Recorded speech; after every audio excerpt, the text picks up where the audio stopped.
about 7:08. Call this meeting to order. Section 2.0 on the agenda, adjustments to the agenda. Anybody need an adjustment? Other than your back, maybe? 3.0, audience communication. This is a chance for the audience to speak about something that maybe is not on the agenda if you have any comments or questions. Okay. And we'll go right into 4.0, presentations. We have a presentation this evening on student behavior data. And Greg? You need the lights off? Yep, I'll get that away. the projector on.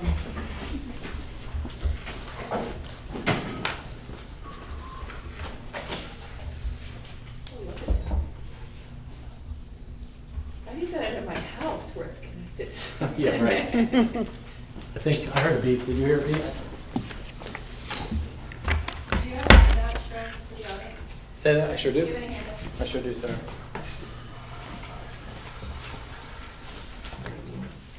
I'll give you a couple extra for some chairs. Okay. You speak for some.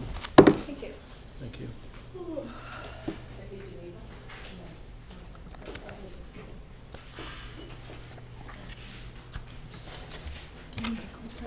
Mike's gonna click for me.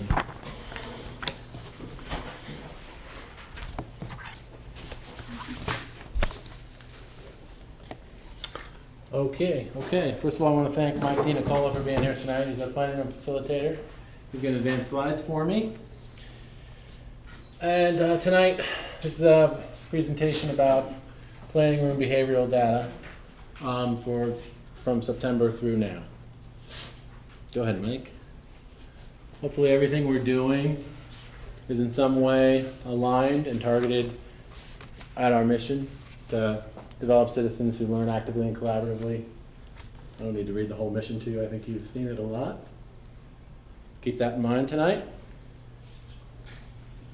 So this slide, I really like this slide. I think it's very illustrative, and it shows you've heard a lot about MTSS over the last 2 years. And this slide, this triangle image probably has been used for about 15 years, and it's most closely associated with RTI, response to intervention.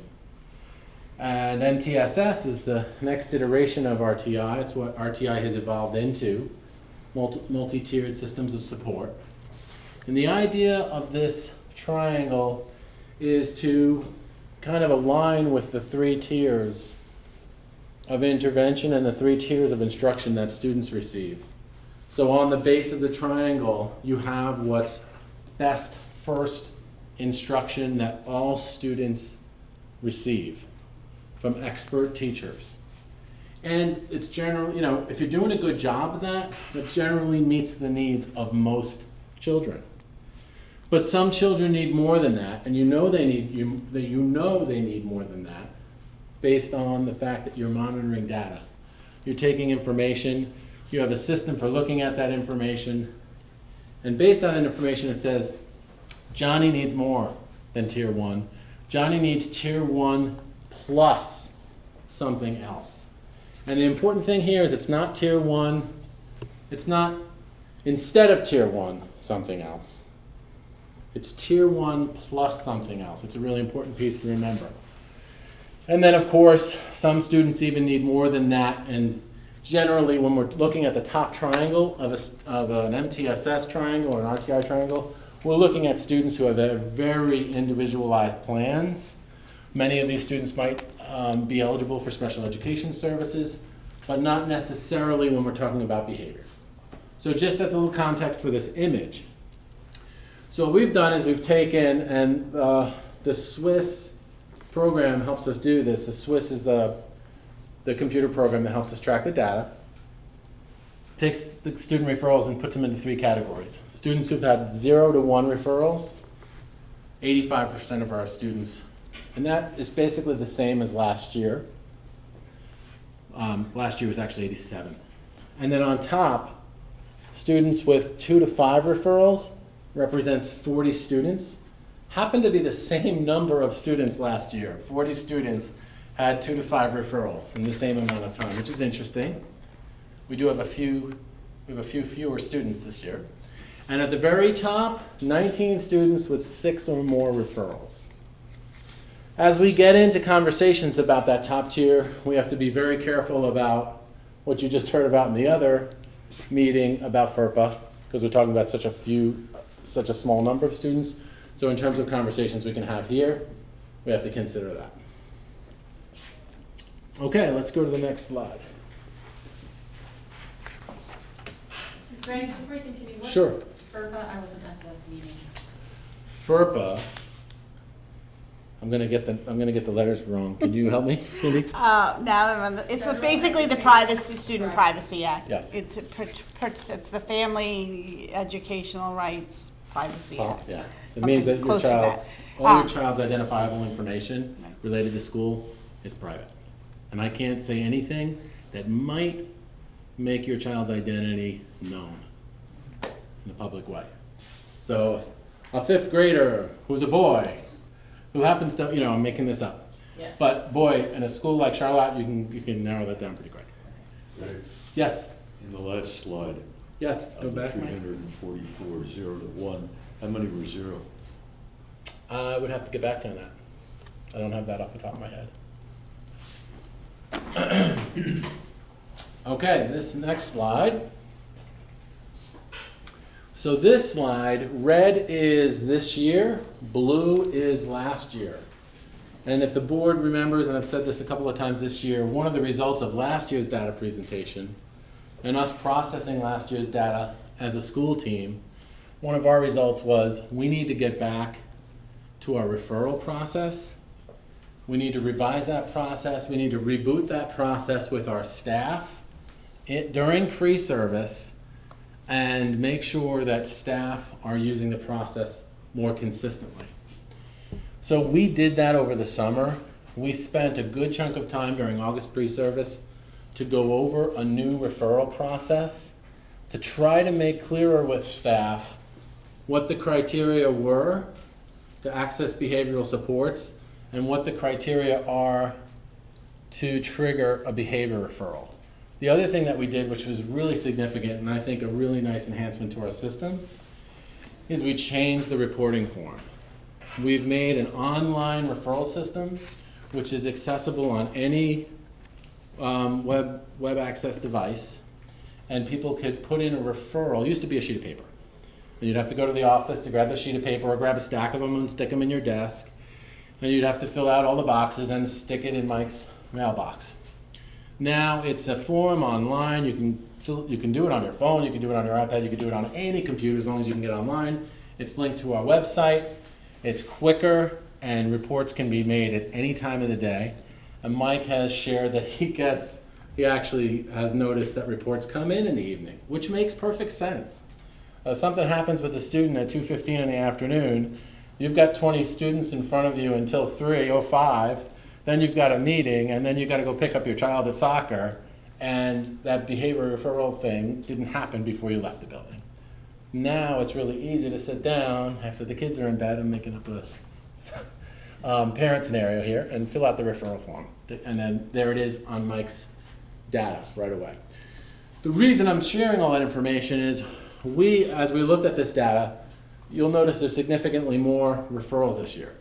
And we think, especially in September, that was because we did a really good job in August and said, hey everybody, there's our new system for using referrals. This is how you use a referral. Here's our new snazzy referral form. We want you to use it. And there's 100 referrals in September. What you'll notice about this slide is that the trends are similar from last year to this year. October, there seems to be, when we looked at September and October, I asked Mike to drill down a little bit deeper into October because it still seems like this year October didn't drop off as much as last year. Could be some of that still people enjoying the new system and using it more. And we just looked a little bit more detail at that October data. And essentially, let me just look at my detail. It just shows a lot of referrals in grades 2 and grades 4. And those 2 grades, 12 students generated the majority of those referrals in October. And in looking at that data, I don't think that that's an effect of a new system. That was just a dramatic, and if you remember, there was a lot of conversation in October and November with the board about behavior, and that's that data reflected there. Greg, maybe it might be useful going forward if you were displaying monthly data, you could have sort of referrals per day in each given month, because obviously April break and Christmas break, I mean, you're gonna have a seasonality that isn't due to anything more than there's fewer days at school to get in trouble. Okay. So referrals, like average referrals per school Per day? School day, you know, so if one school month has 20 days and one has Yep. 12, you don't get the. Excuse the data. And this is just for referrals to the planning room. It isn't if you're sent to the buddy room, you know, you have to leave Mrs. Moraski's room and go to Mr. Baird's and sit, or whatever. Okay. And we're gonna talk about that too when we talk a little bit more about the differences between K4 data and 5-8 data, how different systems and different grades have resulted in fewer referrals. Okay, we'll go to the next slide. There's a lot of information on this slide. What you will see is if that bottom right-hand corner, 528 referrals, that's significantly up from last year. I spoke a little bit to that effect. If you take out September, and the difference in September, referrals are up 43% from last year. And I share that again in the context of everything I've already shared. So we're looking, but we've looked here at trends, and similarly to last year, the highest referrals are in the areas of classroom, playground, and then bus. 64% come from the areas of classroom and playground. When you look at the gender breakdown, and this is not a report that Swiss gives you, we asked Mike to kind of make this report custom for us because we wanted to see the differences in gender by grade band, K2 and 3-5 in the middle, 6-8 on the right.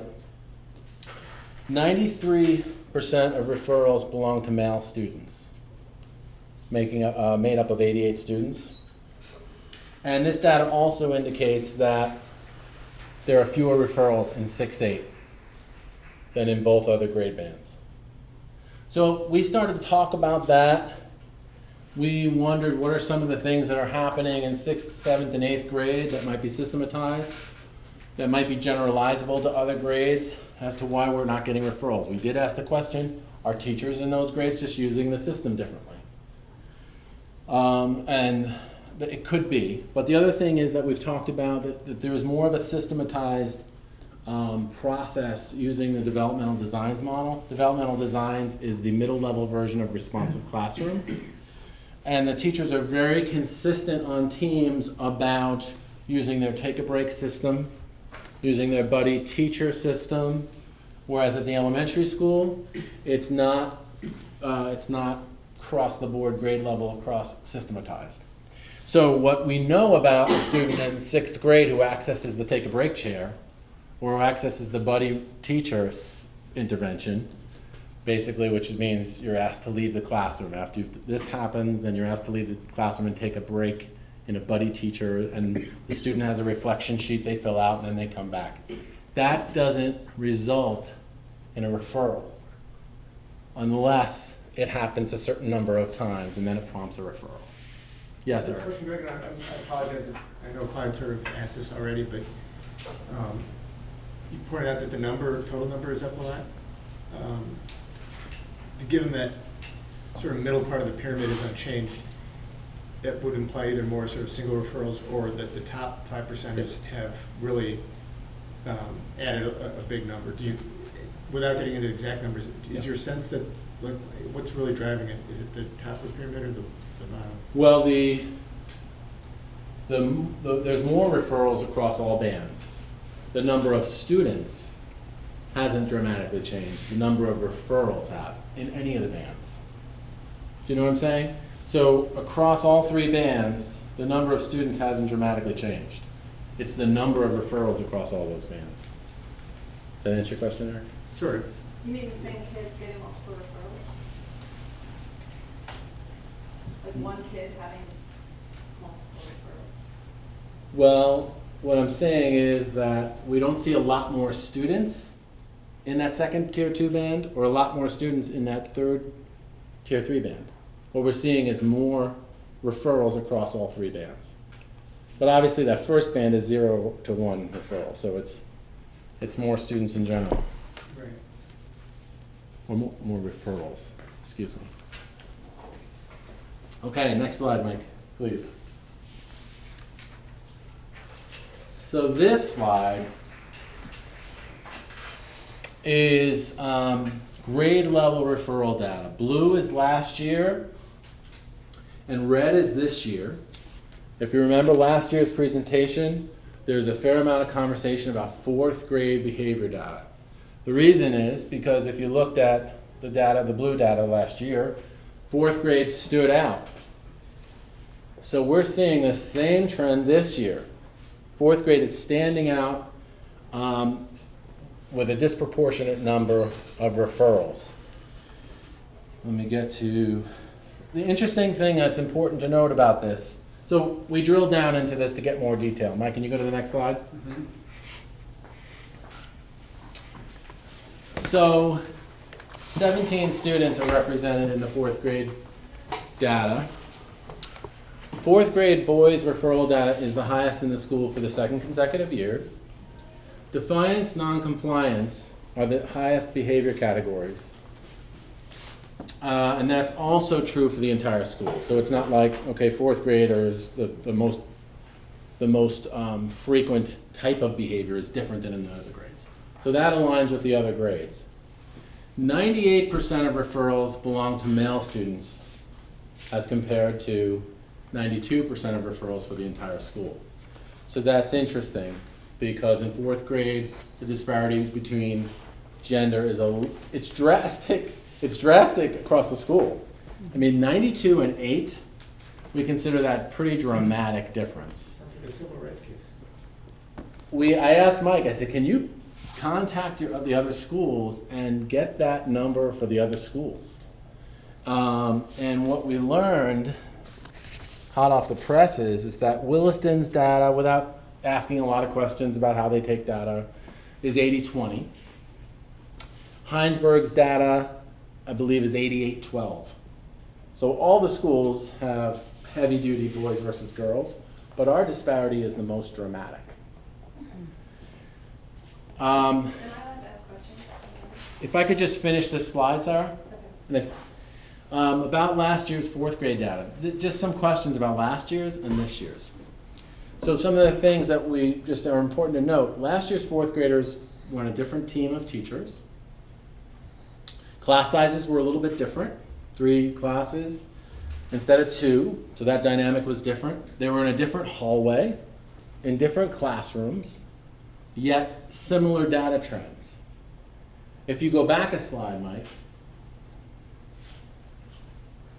and you look at last year's 4th grade and now this year's 5th grade, so same students, but that grade is not sticking out. So it just, again, it prompts us to ask some more questions. If you can advance again, Mike. So are there programming elements around 4th grade to be considered? Are there particular things that we should be thinking about in terms of boys versus girls? Demands, developmental considerations specific to 4th grade boys. These are things that we want to do more about. So questions from the board before I go on? Well, I know just based on what you said earlier about the sort of HIPAA for education that you probably can't answer this question, but Go ahead. It makes me curious about, since there are only 2 classrooms, I would imagine that, I'm going to draw a conclusion that you probably can't answer. I think you know where I'm going with this, but there's a new teacher, and so is there a way to tell which classroom had, without answering, I don't think you can answer this question, but can you? I don't have that in front of me, but sure. But was it uneven or is it equal for both classrooms? This is just off the top of my head. It's pretty even, but I don't have that data. I didn't ask Mike for that. We didn't, because fourth grade was standing out, and we know there have been Okay, a fair amount of concerns from students, around students in both classrooms. okay.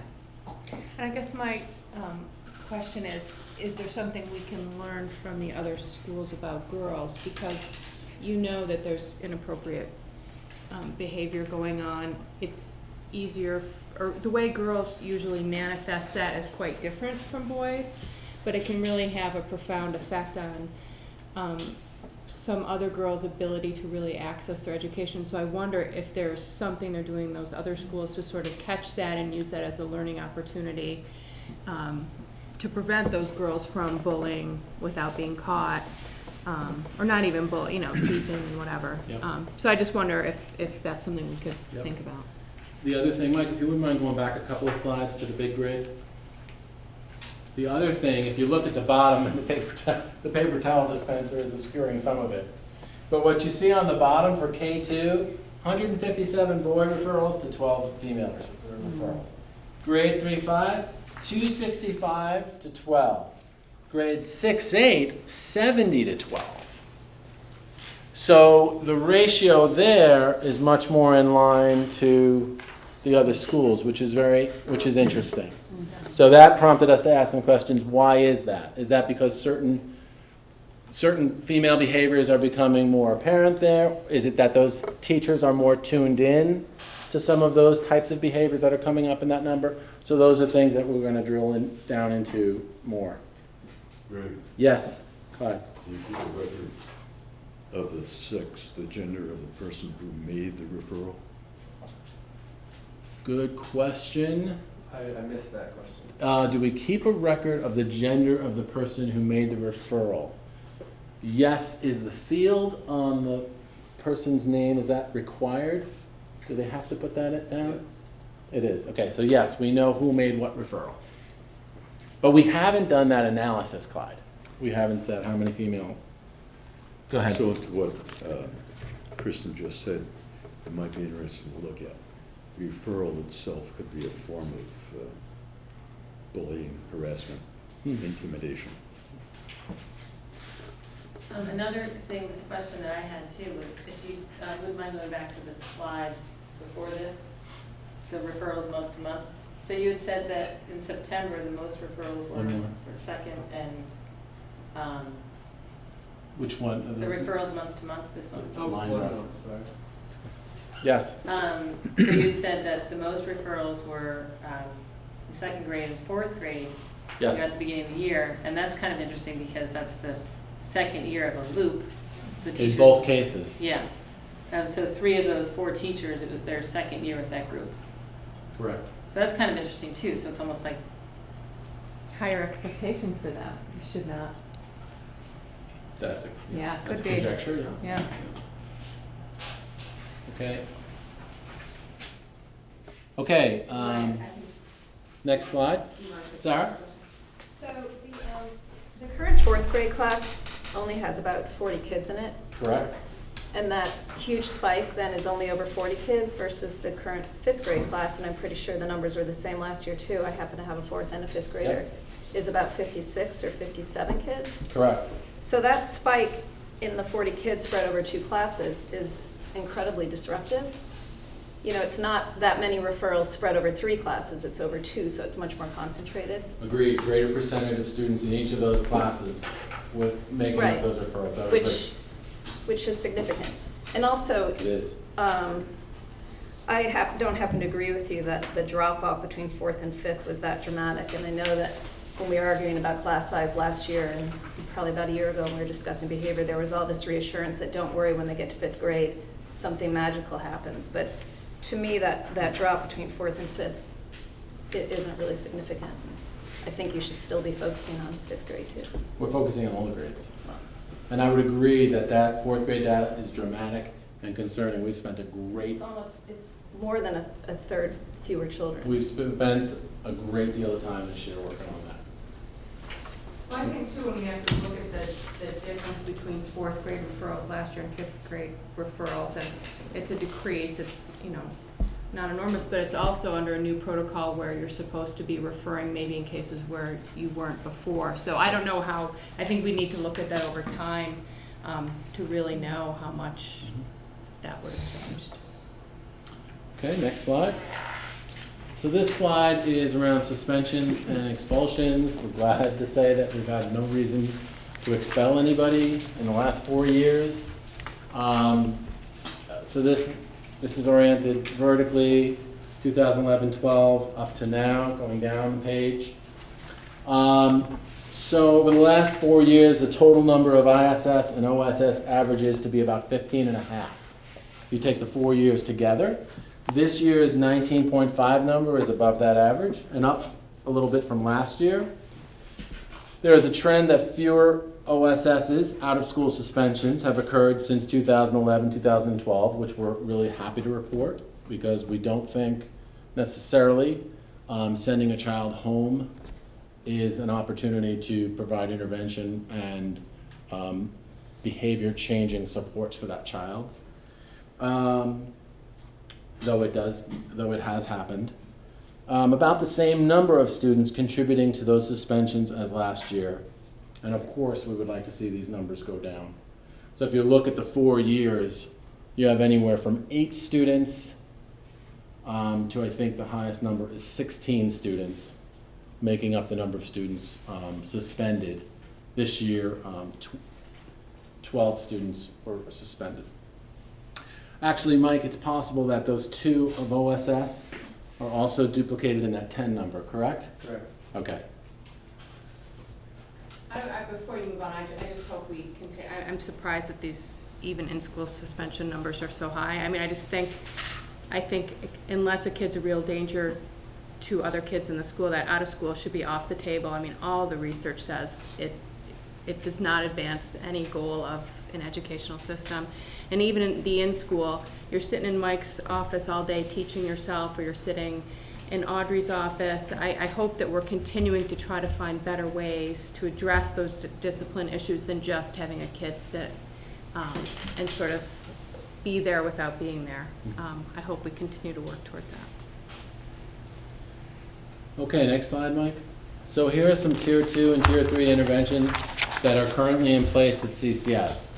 And forgive me for reading some of these, but I think they're all important.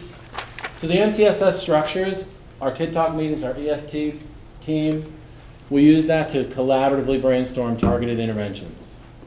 One outcome of an EST, let's say, about a child would be an individualized success plan. So here's a student who's in that second tier or above.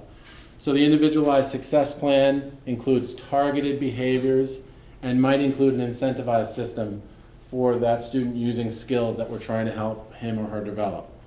Check-in, check-out could be part of a success plan where a student, when they arrive at school, meets with a professional who checks in with them, makes a personal connection, how you doing this morning, uses some kind of scale to measure where they're at, goes over the focus areas for the behavior, and then checks out with them at the end of the day to say, hey, how'd it go?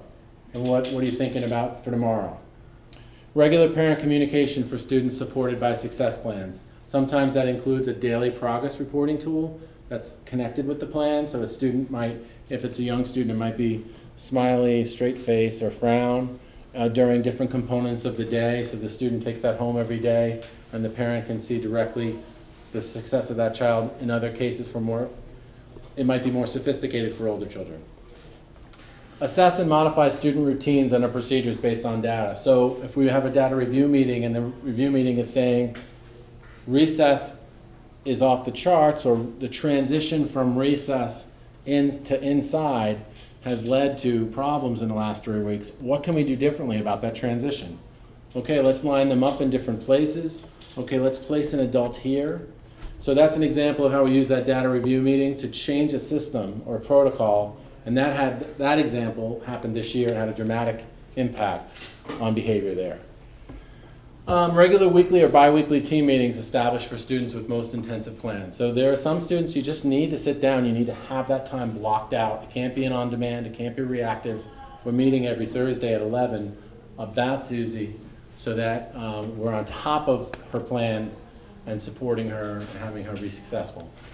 Observations by the administration, feedback and recommendations given to teachers, collaborative team approach to supporting students. You heard a little bit of this when we presented the justification for behavior position in budget season.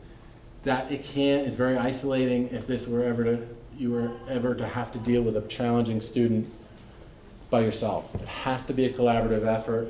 Administration, Mike, the classroom teacher, school counselors, expressive arts teachers are part of a team. Workshops for recess supervisors around supervision zones and strategies. So really explicit instruction with those supervisors. We can't just hang out, clump together. We have to be around. This is what active supervision looks like and sounds like. Mike, if you can go to the next slide. Yes. Again, without getting to specific numbers here, how would you characterize sort of the distribution of kids who have the ability to control their behavior, but have been referred once, twice? Do you see a response where a referral helps them understand where they've made a mistake and they've been able to stay unreferred, versus how many kids are maybe in a situation where they're not able to moderate their response and their emotions, and they have just the serial referrals, and you're not seeing a change in behavior? Okay, so I guess the best way to answer that, if I think of that triangle, I think about the kids in the green who have one referral and didn't get more. Okay, so that's a large group of kids. I don't know exactly how many of those children had one referral and how many had zero. But the children in that yellow and the red, the reason they're in the yellow and the red is because we've tried interventions and the referrals are still up, the behaviors are still up. So we try different interventions. So that's a tough question. It really is we'd answer it differently for every child. Right. And what works for one child will respond very, oh my gosh, my parents are going to see this sheet every day. U-turn for that child. Another child, who cares? It really depends. Is there an ability within that tier 2, tier 3 interventions to refer for psychological eval? That would come out of our EST systems, and yes, absolutely. That's the responsibility of the EST team. So next steps. So we want to design preventative supports for problem behaviors in certain settings.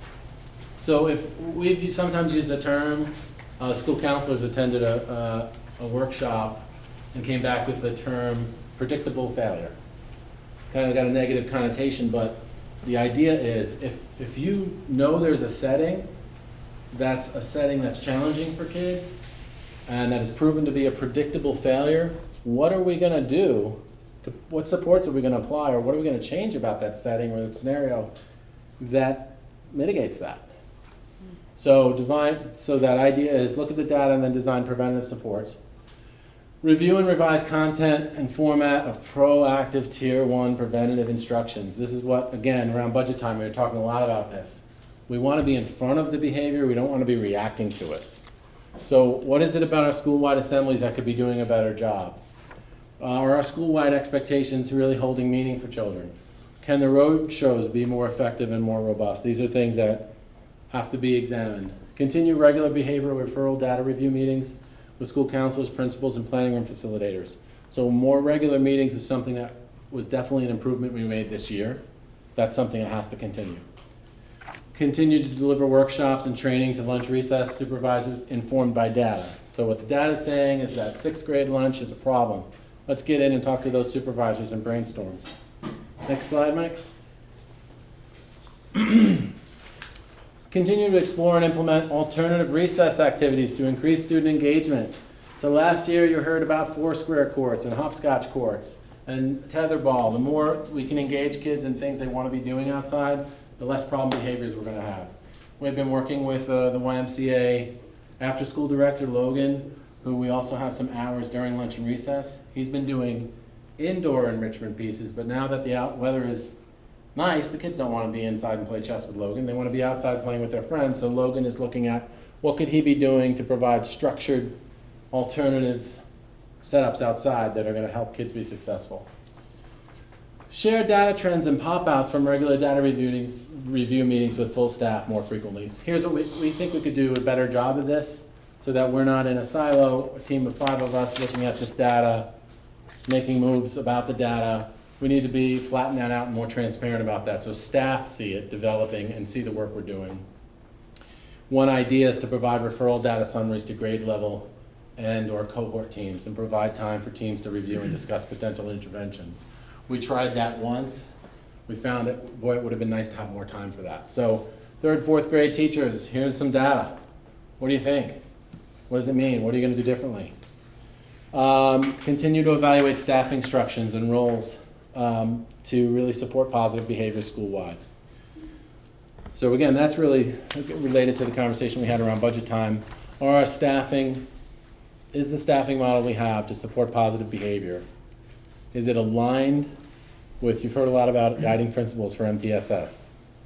Is the staffing structure we have right now aligned to providing really proactive, preventative supports to maximize the possibility of positive behaviors for all kids?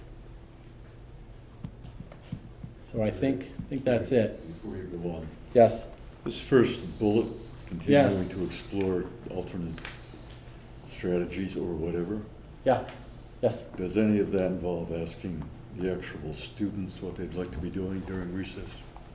Good question. I don't know, Clyde, when the Foursquare courts were added, the student leadership played a role in that. I don't know if that involved surveying kids or not. It's a good idea. I'll take a note about that. What do you want to do, kids?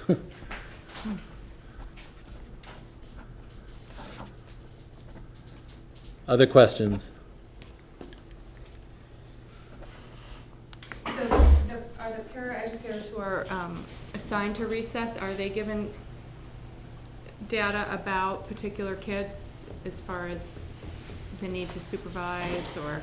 We would not give student-specific data to a paraeducator. What we would do is go organize a paraeducator training and say, what the data shows is that recess for 5th grade is popping. So here are some things to think about. And then ask them, what are your ideas? What do you see as challenging? Well, the kids are up and down in the bathroom, whatever. That would be for lunch, not recess. But that's what it would be. It wouldn't be, Johnny has 12 referrals. Go do something about that. Greg, are these, the suspension and expulsion data? Yes. Are these sort of like is there any way to tell if they're the same kids or repeat offender type, Oh, sure. We could tell. Yeah, so are some of these numbers the way they are because certain kids have left or certain kids are being tracked in this? I'm just kind Oh, of I see what curious. you mean. It's like From if year to it's- year, yeah. if the same students Is it are the being same? suspended over and over again. I'd have to actually do a little research on that. Have you gotten or been getting any reaction from the various students who were disciplined from parents or guardians, as in, my kid didn't do that, or it's not worth the discipline, or whatever? Occasionally, yes, we'll have parents, let's say a suspension is a big deal. We don't want to suspend a child. If we're going to suspend a child, the parent has a right to come in for an informal hearing before we assign the suspension. And sometimes we'll say on the telephone a conversation that sounds something like, here's the behavior that's been reported, we've investigated it, we found that we've been able to corroborate it. It's possible that this could result in a suspension. You have a right to come in for an informal hearing around that. Would you like to do that? And sometimes they do say yes, and sometimes they say, well, we disagree. And this is why we disagree. As long as there's a right, as long as they've had their due process, the school then, I can, as the administrator, or Audrey can say, thanks for your concerns. We're not going to suspend, or we're still going to suspend. And you hold that in abeyance if they say they want to go up to the next level? Or do they get suspended regardless? So if No. a parent says, I don't agree with you, I want to go up to Elaine, I want to. I don't have any direct experience with that.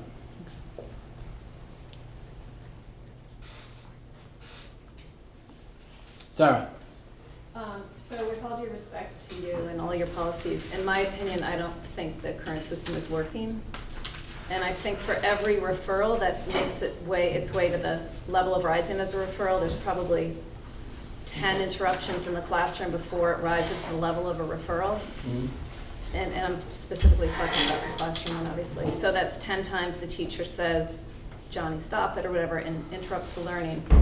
And I think we've reached a point where it's harming all the kids, and it's interfering with a positive learning environment, and an environment that kids can learn in. I think we've passed the point where it's a good environment.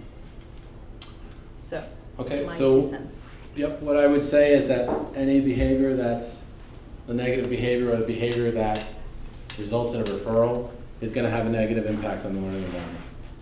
I mean, that's the reason why we don't want those behaviors. That's the reason why we put into proactive supports. I think the other thing about addressing behavior is that you're never done, and we're never going to be good enough at it. This is something that is, when we look at this data, it is something we're concerned about. It's something we spend a lot of time on. It's something that we need to be better at every single year. So what I wouldn't agree with is the fact that there isn't a good learning environment. I think Charlotte Central School has an excellent learning environment. Mike, how long have you been in this role? I was put in this role the year before Greg and Audrey were hired. The year that Sandy Jump was our interim principal. What is that now, 5 years? 6 years. 6 years. So in that interval, is it your impression, for example, about Sarah's comment that the overall atmosphere has changed? I think that it's constantly changing, and I think that we're constantly trying to improve systems, and I think that they have improved over the years. Thank you. And I'm specifically talking about our support systems for behavior. What about the attitudes of the students? That's a tricky question. It's definitely different from year to year. I see some very new behaviors one year that you don't see another year. And definitely attitudes, I think, are always challenging, any sort of attitude. But would you define any of it as a market trend for the worse? Say that again? Would you define any of it as a market trend for the worse overall? Would I define it as a trend for the worst?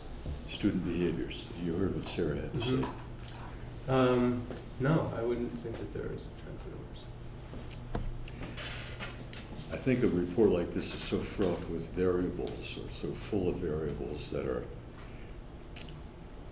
it's like a little Dutch boy. You put your finger in one hole and then another one sprouts up. And the real question is, I think, whether you're making a genuine effort to deal with it. I don't think there's any question that you're not going to deal with it all the time. It just isn't going to happen. The question is, are you making a reasonable effort? I think about too how, sort of the difference for probably when most of us here were growing up. I mean, your classrooms just weren't integrated. So you had a lot less behavior issues because kids who were acting up would have been yanked out.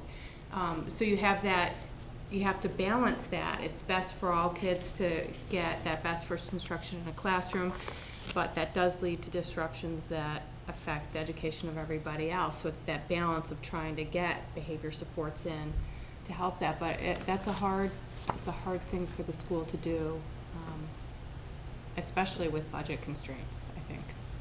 Before the beginning of the year, apparently you sensitized the faculty and staff to this issue. Did you resensitize them during the year? Yes, I don't remember what month it was that we used some in-service time and some staff meeting time to put data in front of them and talk about, do a little refresher about what we presented in August about how referrals, and even in that time, there was good conversation like, oh, okay, I had that a little turned around in my head, so that was good to do. And it's our expectation that there's going to be time in August to do this. This is something that the team who will be consistent going into next year we'll likely include in the August pre-service under the direction of the new principals. Greg, so that top of the pyramid, do you see that your interventions are having an impact that you can discern, whether numerically or subjectively? Yes, I do. I mean, I can think of a conversation I had with a teacher yesterday that said, you know, the conversation went like, well, the student was able to use this skill and this skill and this skill. And 6 weeks ago, that would have looked like this. So it's still a student that requires a tremendous amount of support, and it's still a student that's having behavior that's not okay. But we do see the accumulation of skills that are being used. Let's go all the way to the back first. And then. Could you go back to the kind I'm of... sorry, you know, I've been very lax. Could you say your name for the camera? No big deal. Yeah, I'm sorry. That's right. Can you go back to the beginning and explain to me what constitutes a referral? Like, how does it get there? Is it sit down, sit down, sit down? I said it 10 times now, get out. I mean, get out. Anyway. Get out. Yeah, Mike, you might go, well, I don't want to put you on the spot, because Mike didn't come with the expectation of presenting tonight, so you want to? What we kind of roll out and teach staff is that ultimately if the behavior is repeated either 2 or more times, or actually 3 times. Mm-hmm. So, and we encourage to use classroom interventions beforehand. Mm-hmm. And if you're seeing the behavior reoccurring 3 times, then it should be referred. And we, are encouraging teachers to report and refer major behaviors, and not something like Johnny said I was a jerk. So any physical fighting, physical contact, overt, or bullying, harassment, cheating, and overt defiance, non-compliance, or major disrespect. And with those you don't need 3. Right. It's 1.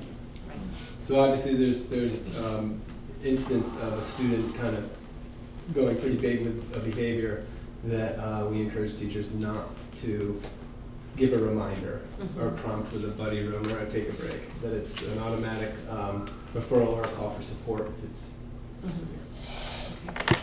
So something I did notice, and having experience teaching 3rd and 4th and 5th grade and spending a fair amount of time in elementary schools, I did notice the 4th grade being high 2 years in a row. That didn't surprise me. It is a developmental weird thing. They're not adolescents, but they are getting that independent streak that I try to squelch at home. But there's also that 4th grade slump that research has kind of documented that exists, especially in the male population. And that's where you lose those habits. Well, I love to go to school, kids, to I hate to go to school. And, there's obviously a lot of ways of combating it or theories on combating it. But has anything been reviewed or considered or researched about different instructional methods that could be implemented at that particular grade that's different, that has demonstrated success with dealing with that type of a slump? And I know slump sometimes refers to the academic performance, but I think it's very closely tied when you're dealing with a 9 and 10-year-old, especially when it comes to males. I'm going to jump in there. I think the bullet on that 4th grade data pop-out slide that refers to, are there programming elements to consider, developmental considerations about 4th grade boys. I think that's work that needs to be done. And put it in front of teachers to say, hey, this is a 2-year thing now. Look at the dramatic difference in gender, although there's a dramatic difference across the school. What is it that we can do differently that's going to better meet the needs of or help these boys to be more successful? So I think that's work that that hasn't occurred yet that should, based on this data. Sorry, did you have one more? Yes, so during budget time, Greg, you Yes. and Audrey had recommended to the board to hire another full-time behavioral interventionist to work with Mike. And, maybe had they seen this data, they might have looked upon it a bit more favorably, but, for various reasons, it wasn't approved. So Mike, do you feel like you have enough support in you can handle this? I feel like that I'm very well supported at the school between my administration and guidance counselors who I work the most closely with. Yes, I absolutely feel like I'm 100% supported. I mean, do I have days where I just, kind of feel overwhelmed? I think we all do. But I definitely feel supported at that school. And Greg, you had indicated that it was taken away from your daily things, that sometimes you were running down the hall when people weren't available. I mean, is that continuing? Every person on the team, I would include teachers, school counselors, Mike, me and Audrey, Connie Angle, is impacted by behavior in the building. There's no question about it. That's part of the job, but there's no question it has an impact on all of our, wouldn't be any one person, it'd be everybody. And I just wanted to go back to referrals by grade level again. Yes. Because I'm kind of struck by that one. So in 2013-14, the third graders had about 30. The third graders had about 30 referrals, and then when they went up to fourth grade this year, at this point in the year, they're at 180. Mm-hmm. So, that's alarming. Yes. So I just kind of really want to, I don't know how we work on this now Right. for the next year. Right. Um, This year's third graders are looping with their team.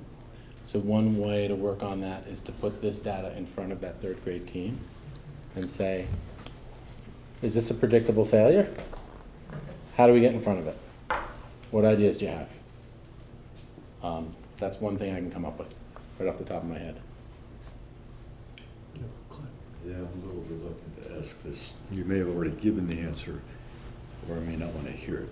But is there a bridge between the information you gather about individual students and the requirements under Act 77 for a personalized learning plan? Say more about the question, is there a bridge? Well, you have a child who has a behavioral history. Mm-hmm.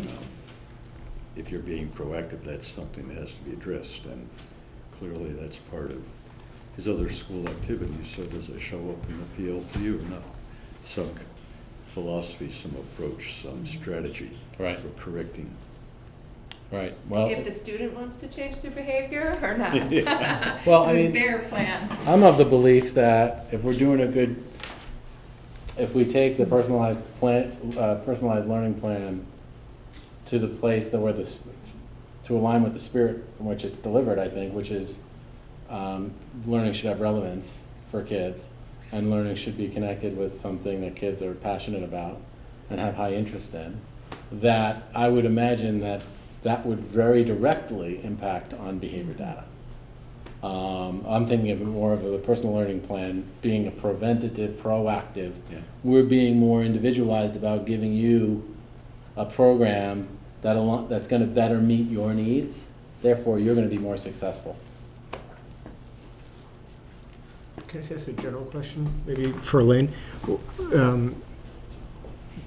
What's sort of the transition mechanism as the new administration come in next year to become aware of some of the data, some of the quirks, some of the, it's not just related to behavior, but just Right. broadly speaking, how does that There will work? be some transition time between Stephanie and Barbara Ann and Greg and Audrey.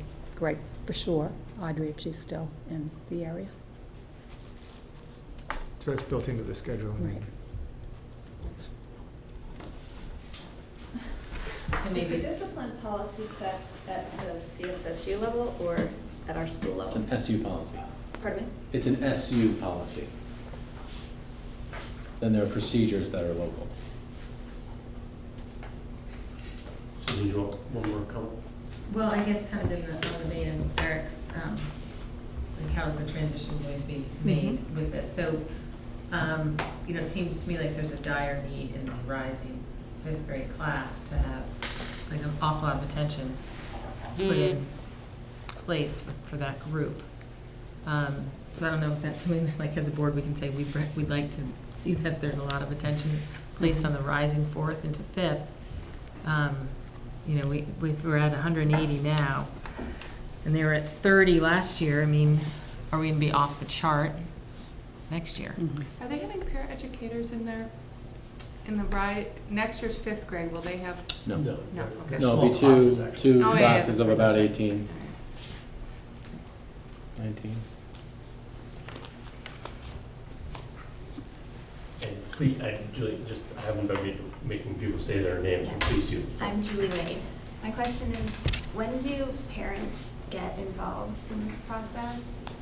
You know, when kids get referrals, are parents called, and how much are they brought into this? And how much accountability do they have with kind of bridging what's going on between at home and at school? You're so lucky that you don't know the answer to that question. Yeah. So generally, if a student, so you've got tiers of that too, right? TEIRS, tiers. Did I just spell it right? No, I didn't. TIERS. Maybe Tears. I'm out loud spelling words incorrectly. So there are tiers of that too. So because you have a parent, a teacher who calls and says, "Hey, there's this thing that keeps happening at morning meeting, and I'm really working on it with Johnny. And if I could, if you could have a conversation at home." So there's that, and that's that tier 1 level. That's part of what all students get, and that's probably for that chronic minor behavior where the teacher's applied some interventions and it's not changing. Then if there's something where, typically if Mike's involved or if I'm involved, and if it's a quick conversation in the hallway like, "Hey, did you step on his toe? Yeah, what do you think should happen here? Well, I should apologize." That doesn't require a phone call for those two parents. But if Mike's involved in a one-on-one situation where a student had a consequence that was anything substantial, Mike would make a phone call home. If I'm involved with any behavior intervention, I would make a phone call home. I would never want my child to come home and say that they had an interaction with the principal around behavior and I didn't hear about it before from the principal before I heard about it from my child. And you also get a call if your kid was a witness to something and was called, or was the victim of some kind of interaction, you get a call about that too, so that you know. And then there's some legal pieces that we have to do if someone alleges bullying. So if someone makes a claim of bullying, we would have to right away let you know that your child, there's been an allegation that alleges that your child has been bullying another child. Then we have to call that other parent and say, someone, and then we have to investigate it and we have to keep you in touch, keep you apprised of the situation as it develops. Good.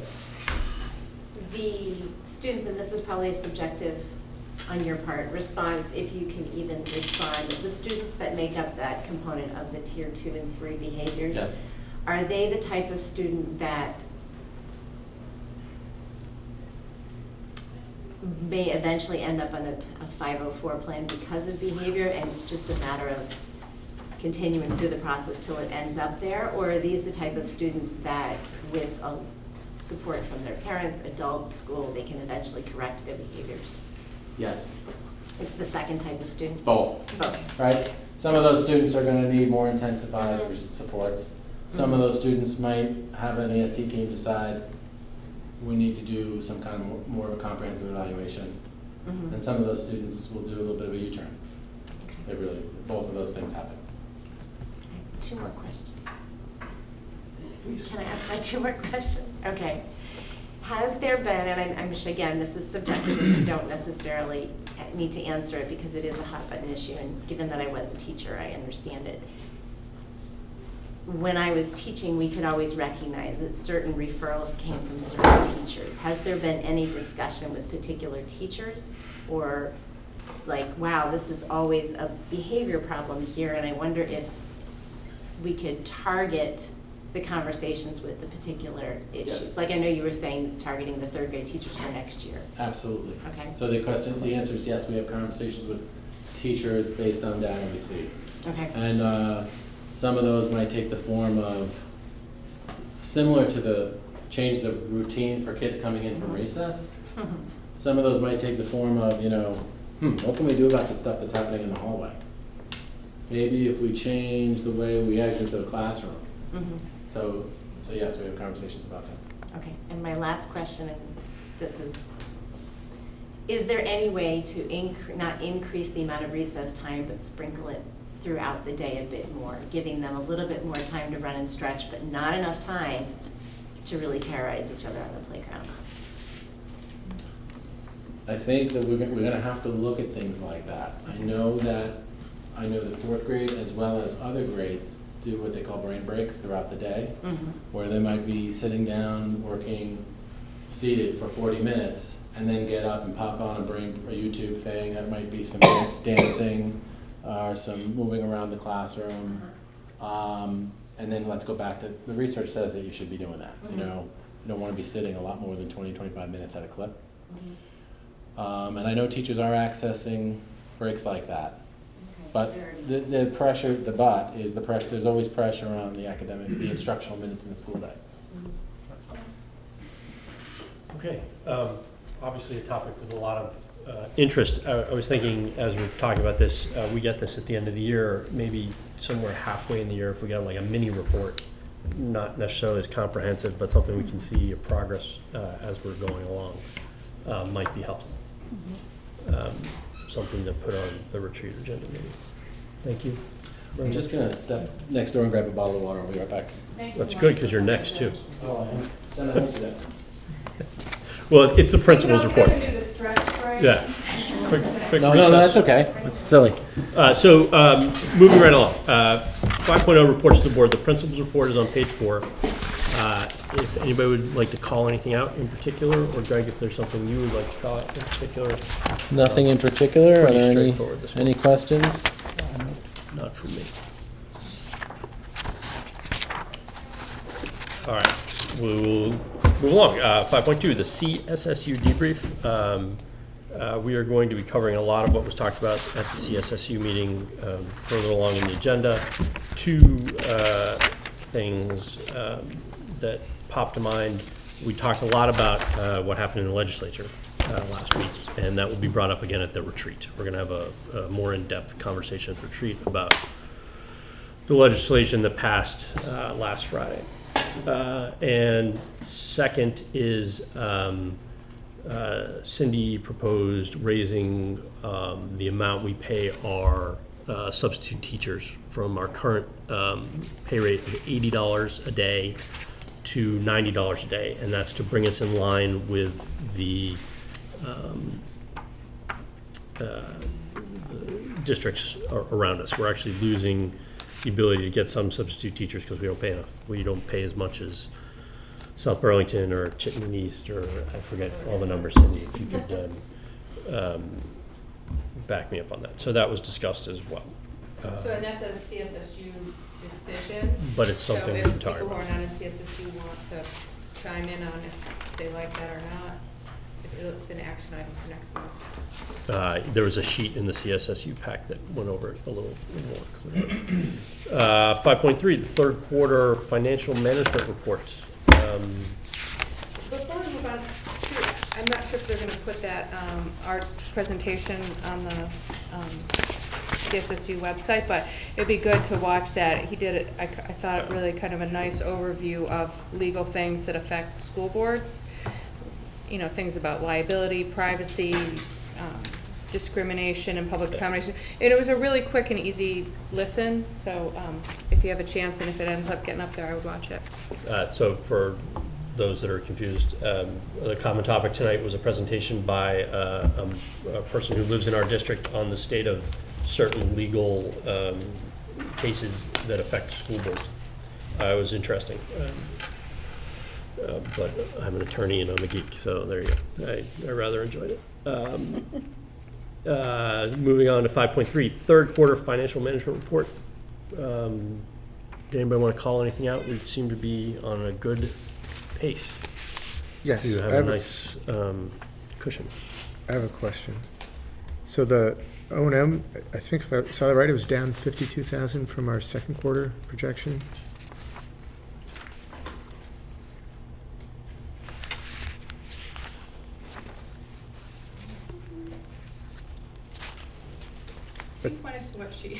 what's your? Yeah, so it's the, I don't know, the expenditures, right? Yeah. So, 3/4 of the way down, operation and maintenance, 617. I think it was 669 last go around at the second quarter.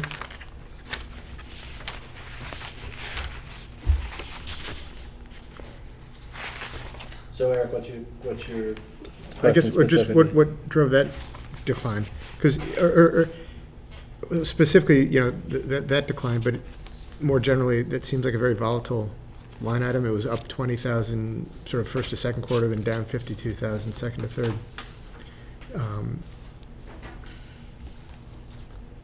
Is it just a question of I don't know, like, I can see it going up because Yeah. something broke and all of a Yeah. sudden we didn't know we had to fix it, but Yeah, it's, I guess, pleasing, but a little bit just puzzling how it would go down that fast. It's almost like 10% of the budget for Right. that line item. I'm gonna have to go back and look. It could be that there were monies encumbered that were based on anticipated expenses that were then released, recaptured. But I'll Be curious to know, just even for the next budget cycle, to understand a little bit better what those types of expenses are. Yep. And I guess then just the last question, so where it says, you know, the net fund balance, that's not counting the projection of what we're gonna end up with this year. So we're gonna be back, all things being equal, we're gonna be back up sort of north of where we were going into the year, right? Correct. I'm sorry, can you explain that, Barry? So we started, so July 1, 2014 fund balance was 442. I just want to make sure I was reading this right. We directed 180 for this year's budget, Well, it looks but like we're going to put in about another the same, 220. Yeah, Right. yeah, so it'd be interesting to see what the recommendation is for applying it for next time. And here's the last question. It's a little bit awkward to ask because I guess I'm asking Greg. The principal's accrued vacation payments? Yes. You can direct it to me if it's. Oh, there you go. There you go. So that's, I would have thought, like, if somebody retires, they get their vacation. It's even for people who leave to take another job Correct. somewhere else? It's their unused accrued balance. It's a legal Unused, Take earned, and vacation. accrued. Not where I used to work. Yeah, well, you can get around it, but, anybody else? Fund Perform Facilities Committee, we're gonna skip that, because we're gonna talk about it a little bit in action matters. Discussion matters. 6.1 policy. I've looked these over. Does anybody have any specific questions or comments? You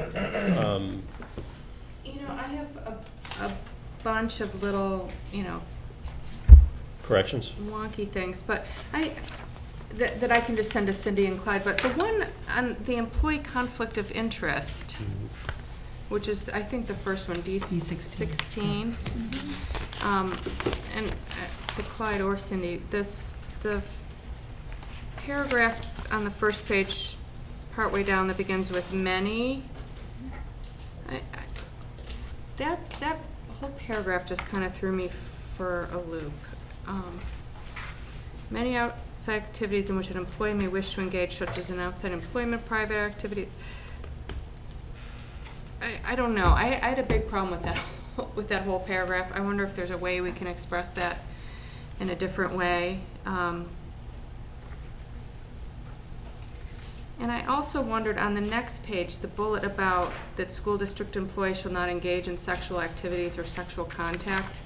I mean, I can see how perhaps that would pose a conflict of interest. You're giving a student an A because they had sex with you, but that seems kind of a far reach to have in a conflict of interest policy. I can't disclose this in open session because it involves another school, but it is actually very important, for example, at the high school. Okay. It would probably be more of a sexual harassment type case at this level, but it is actually vital at the high school. Okay. So we need to have it as conflict of interest, not just as you're not allowed to have sex with a student. Okay. And I guess maybe I'll more cogently explain my concerns with that other paragraph and send along my other concerns. So is that still or no longer a concern in that paragraph? It is.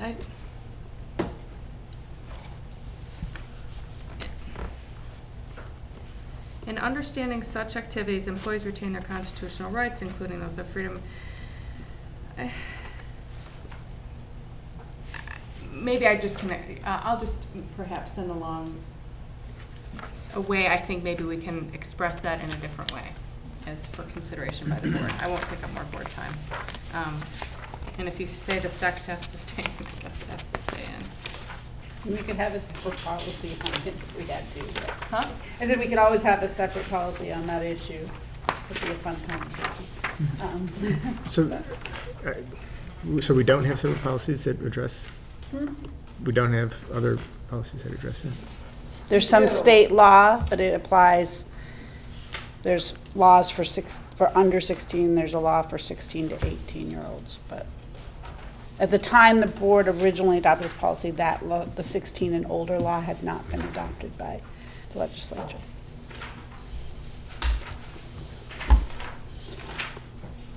Anyone else? On any of these policies or this? If you want to continue, that's fine, but I'm opening it up to anything. Cindy, curriculum development coordination. You mind saying the number? G1.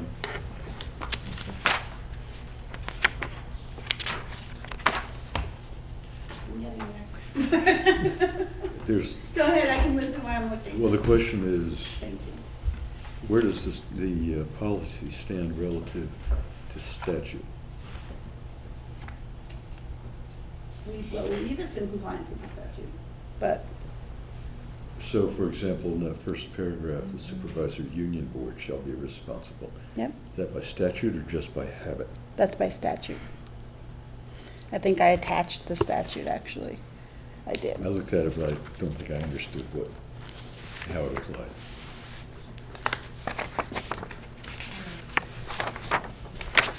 Yeah, that's a funny one, just because the beginning of that policy is unlike all the others. The others, we all start, it is the policy of the Chittenden, blah, blah, blah, blah, blah. But that's just set up that way because we're required to do it that way.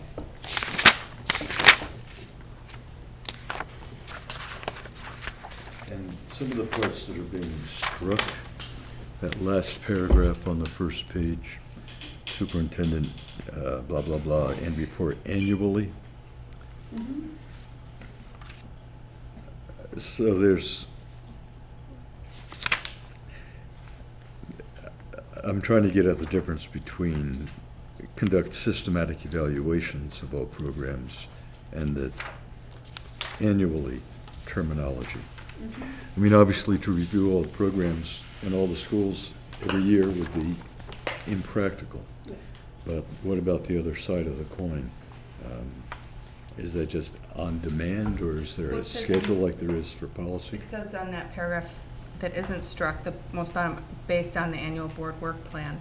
So if it's, we do action plan for math, every 3 years, then it would mimic that cycle, right? Right, what the intent was is to replace that struck language with the new language about the annual work plan, so that in June, you would let your administrative team know these are the reports we'd like over the next year. However, you also know that during the course of the year, from time to time, you've had to ask for other reports from your administration because of something happening or whatever. But, yeah, the language was an attempt to your point, acknowledge that you can't possibly annually do a systematic evaluation of everything. But to make it clear, there is an expectation of some reporting will occur as requested by the board. And the rotation you're in is an attempt to make sure we try and get through everything at least every 3 years. Even if it wasn't specifically requested for by the board, by having those subject areas, we hopefully capture most programs in the life of a board member.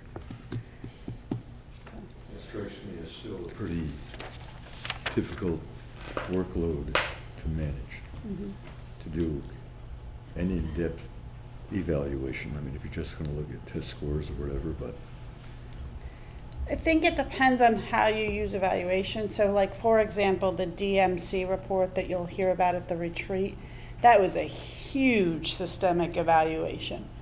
But tonight you saw a smaller report on student behavior that may lead to some further reporting out either mid-year or whatever you all decide. So it can be as simple as here's where we're at, here's the trends we're seeing, here's what we're gonna recommend maybe during the next budget cycle, or the DMC thing, which could be a 3 to 5 year systemic change in how we do things. So it's hard to capture everything. Anyone else? So I guess if you have any comments, send them on to Clyde. I don't know if there's a meeting that is. May 27th. Or send them to Clyde and Cindy or something, and that will go up for action next month. Thank you. It's the most conversation we've had about policy, I think, in here. 6.2 retreat planning. I have some information if you'd like. That would be great. As I mentioned, there'll be a presentation on what just happened at the legislature and what it means going forward for the state and for us, but also. So right now, the tentative agenda would be that you'll have your regular state of the school kind of reporting, which would be about where you are with your action plans and AYP, if that happens to apply here. I don't remember if it does. You'll review your current year cycle, so the presentations you heard this year, such as student behavior and everything else, how that went, give feedback, and then you'll brainstorm a little bit about what you'd like to hear on the academic rigor presentations, which is the focus for next year. Beyond that, tonight, Elaine's hoping you'll give her a list of other things you're hoping to discuss, whether it's student behavior or whatever other topics the board has of interest for their retreat, so she can put it on the agenda. Okay, so I open it up to the floor. So our retreat's June 1st. It's all day. It's for the morning. You guys are the morning and the SSU in the afternoon. Anything in particular you would like to add to the agenda? You can always send it to me later. We never get through what we schedule anyway. But if there's something in particular that you can think about and want to add, that's fine. Obviously. Yeah, this will be the first, this is the first time we are AYP, right? I almost feel like Elaine said every school in Vermont now is. Yes. Every school in Vermont has been left behind. This will be our first time. Yeah, so that's something new that we've never had to look at or consider before. I don't know if it has a huge impact on what we have to do or not. We'll have to develop a plan. Yeah. Which creates another layer and has implications to the whole action planning process. We have to have an AYP plan. Okay. I don't know, maybe we can hear what the other schools are asking for. We've asked for info, like, I know Susan asked about looping and all that stuff like that. I'd like to talk about alternatives to baseline budgeting. Okay. Sorry, you had said that before. And I'm not sure, having a looping conversation with the board without the new administrator seems like it might not be that productive. Will the new administrators be at the retreat? I know they've been invited. I don't know if they're attending. Okay.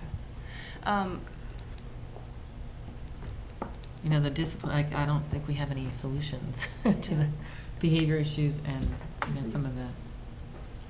And I guess if we have extra time at the end, to have a local discussion about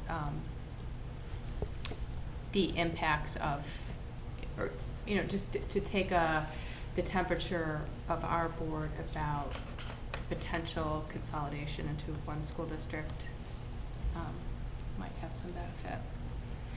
I did attend the first meeting of this, I can't remember what it's called, strategic planning or, Yeah, I assumed that would be part of the legislative discussion, because it's, But it'll come up for CSSU part of the retreat, but we should have our own sort yeah, of. yeah, I assumed we were gonna get that for the locals in the morning as well, the legislative discussion. I can put it on Yeah. there specifically. yeah, it might be helpful just to have available sort of the report from the red, which, I mean, I'm sure I have somewhere, to sort of, for this board to have And that so you want information about the things that people thought were stumbling blocks, you know, how would the taxes be done? How would school debt be, so that people have a full picture of what that looks like and what the people in our community might think Okay. it would be good or bad, and then we can take sort of that background with us to the CSSU part. And I Okay. guess, I'd like to talk about, sort of our PR with the community around the budget during the retreat, if there's a way That's to, excellent, yeah. That's good. I think we used to have budget buddies, but we didn't have a budget buddy.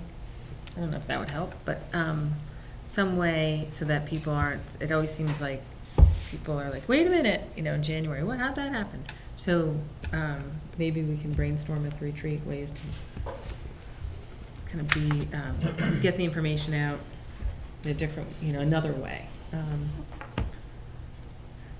Okay, speaking of communications with the community. 6.3, communications, board's corner in the paper. I'm so sorry, I already apologized, I totally forgot to do it last time. That's all right. So I was thinking an article, a short bit on what just came out of the legislature. We have the 2-page summary from the VSBA, and the highlights. Is anybody willing to take a crack at it? Sounds like you'd be the guy for that.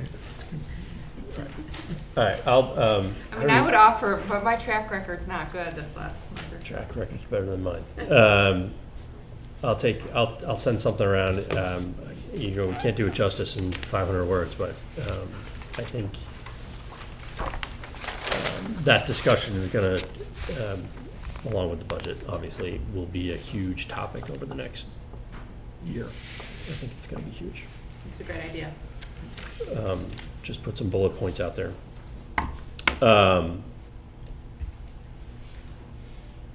7.0 action matters. 7.1, adopt the CSSU 2015-16 student and calendar for next year. This is the one we talked about last time. Move we adopt it. And also a little note that's about, one of the emails that we got Yes, about. I was just going to say that before I got a motion, but go ahead. Yeah, so typically it's the Wednesday before Labor Day that we start. Actually, typically, I want to make sure, typically what the superintendents look for is the last Wednesday in August. Mhm. Generally, 99% of the time, That's the Wednesday before. but people Labor Day is have really late. connected Right. it to Labor Day. Yeah, so like last year, I think we started on the 27th, next year starting the 26th. It's not necessarily the day, Yeah. it's the, And their concern was if they didn't, you'd be going to school until June 21st, so. So they went with the earlier, or the pre-Labor. and it is really interesting too that there's all these different end dates for people in this area, like for different schools. We're one of the earliest, it seems like. We have a shorter calendar than some schools. Or it's the banana belt factor, that we live in a better climate. Yeah, not as many. Like, people 10 miles away. So I have a motion. Do I have a second? Second. And just a further discussion, I think it would be helpful if we get in our school newsletter the next couple issues. Hey, by the way, we're starting before. Just because I know we have heard people have already made a plan, whatever, but if the more we can hammer them over the head with, be ready to start, Yeah. My kids will be there at 8 a.m. bright and early. that would be great. Good point. I have a motion. I have a second. All those in favor? Aye. Aye. Opposed? Okay, 7.2, support staff contract ratification. The summary is in your packet. I'm willing to take a motion and discussion. Move to ratify the support staff contract. Any second? Second. Second, any discussion? Thank you so much for doing that, Mark. Sounds like it went great, and thank you for taking all that time. Yeah. And thank you, Cindy. Yeah, Cindy, thank you. And it's a pretty good result. There were no change in the healthcare. Yeah, this isn't huge money. This isn't a huge money part of our deal, but they're good. They're good people, and it was a pretty respectful back and forth. So I have a motion and a second. All those in favor? Aye. Opposed? Abstained? Abstain, recuse, both. Yep.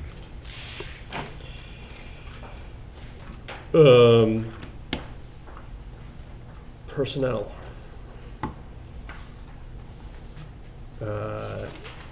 7.3.1, nomination of a math coordinator. Cindy, do you have anything to add on this, or?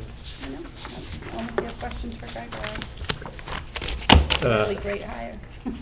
7.3.1, nomination of .8 FTE math coordinator. Do I have a motion? So moved. I'm not pulling up her name right now. I don't know if we need her name, but so moved that we hire the recommended. Penny Stearns. Is that the right one? Yeah. Penny Stearns, all right. Second. Second. Discussion. I don't know anything about this.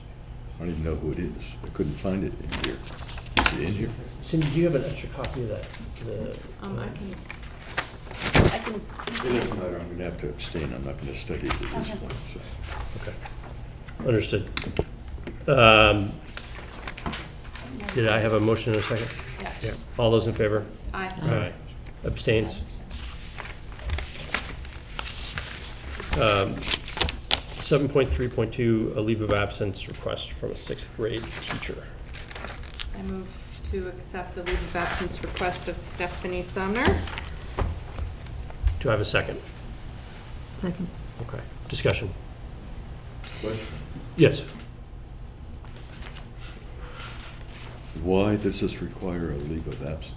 So, go ahead, Cindy. There has been a practice in the supervisory union when a teacher takes an admin job that they'll take a leave of absence for up to 2 years to, especially when it's their first admin job, to see if it's a good fit, but so that they could go back to the classroom if it wasn't. So you haven't lost that person completely from your system. But after 2 years, the practice has been to have them make a decision whether they want to go back to teaching or stay in the position, assuming they stay that long.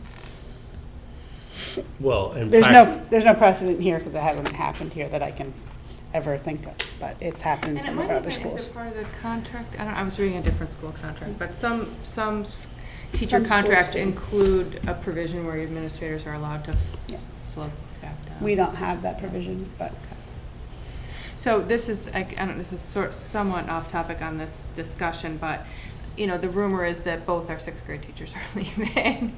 So, you know, I don't know how we quell that rumor. It's, you know, we have one 6th grade teacher, and I'd heard that that leave of absence request was for the other teacher, and there was some angst about that they were getting a whole new team for the 6th grade. I hadn't caught any wind of that. me either. So, but I guess once we do move up day or step up day or whatever, parents will know, I guess. Okay. Anything else? So, the person who's hired to replace, Would be a 1-year contract.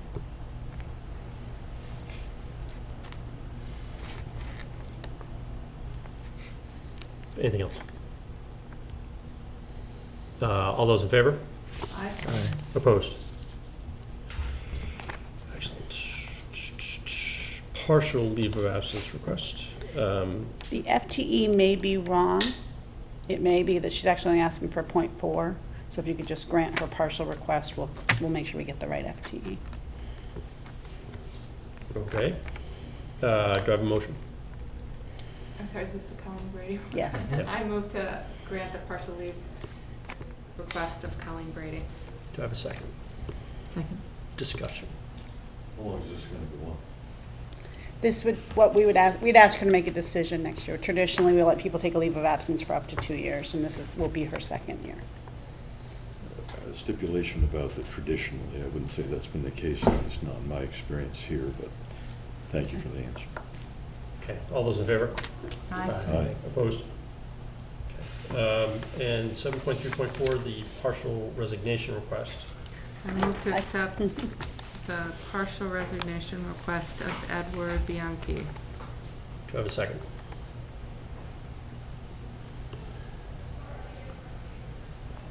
We need a second even to vote. I'll second it. I'd second. Let me explain the Discussion, situation yes, or please. remind. Yes.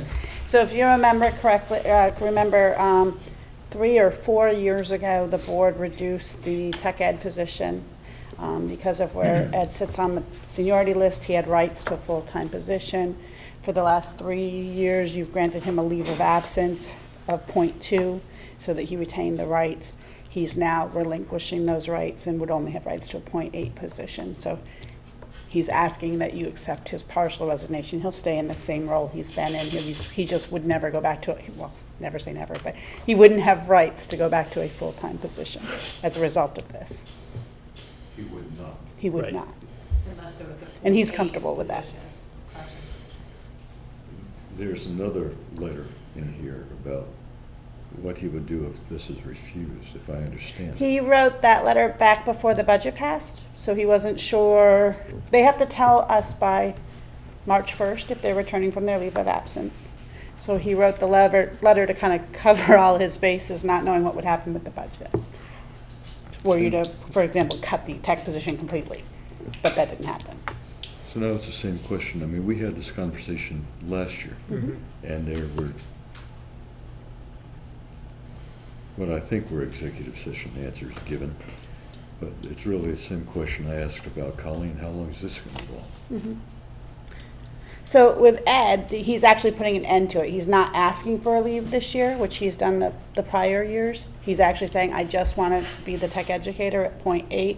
I won't be coming back every year anymore. I'm done.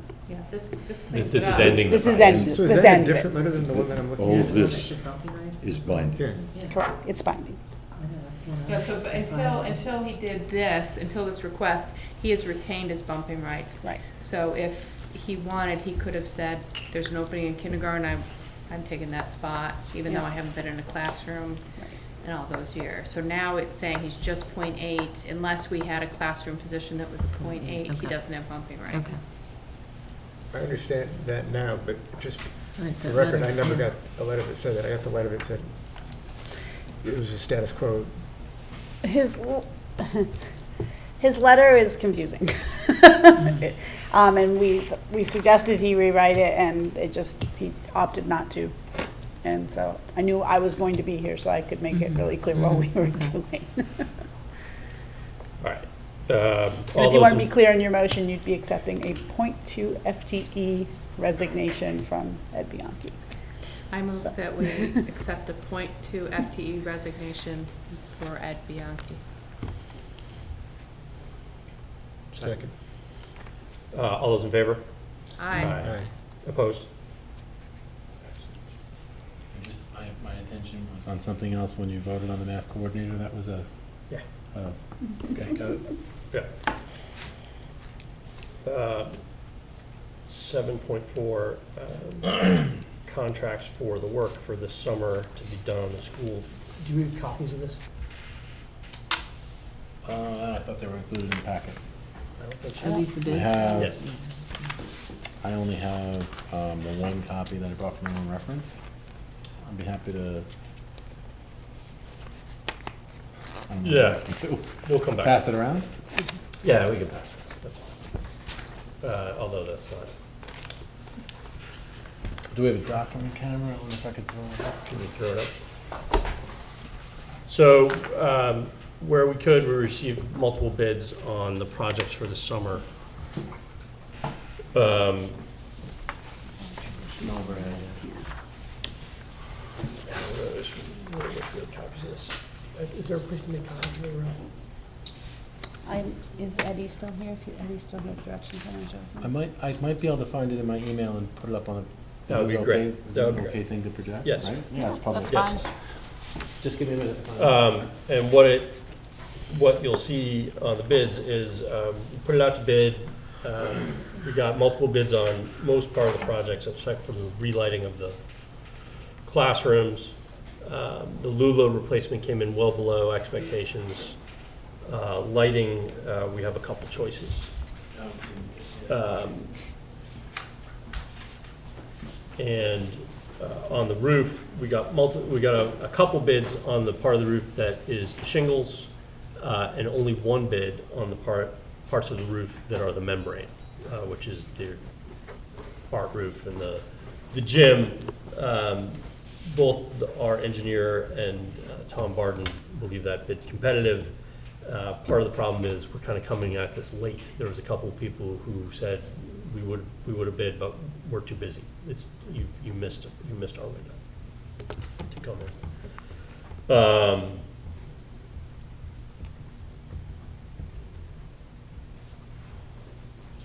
You got it. Just gotta turn the projector back on. Awesome. I'll put my email on public display. Yeah. I think we just saw a presentation about this. Maybe cooling down.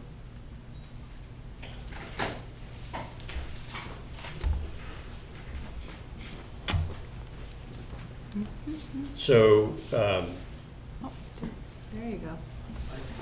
there we go. So we can take it one at a time. The first one is the replacement of the Lula, the elevator. We received 3 bids. You can see they came in well below what had been estimated to us by the engineer. The bid that we're recommending is by Always Accessible. That is actually the second lowest bid, not the first. The first one comes from Accessibility Systems, which is our current vendor, who we've had issues with. And we prefer both Dave. We've had enough issues with our current vendor that going with him doesn't make sense for the amount of money we're talking about. That's probably something you should have been cautious about saying in open meeting. Maybe, but we have, so I'm not too worried. The classroom relay project, you see, we sent it out to bid to a number of companies. You're actually missing a couple on the bottom. Oh, there they are, thank you. You're welcome.